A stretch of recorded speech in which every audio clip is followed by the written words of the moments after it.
রাত বাজে 11টা, এখনো রাতের খাবার খাওয়া হয়নি।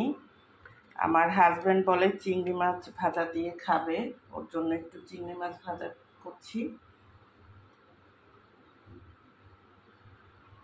আজকে মাছ রান্না করেছি, ডিম ভুনা করেছি, সবজি রান্না করেছি।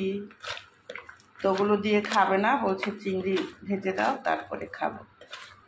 এরকম সব মশলা মাখিয়ে তারপরে তেলের মধ্যে একটু ভেজে নেব। এখানে হচ্ছে গুঁড়ো মরিচ দেইনি, বেশি করে কাঁচা মরিচ দিয়েছি। এখন এটা তেলের মধ্যে দিয়ে দেবো।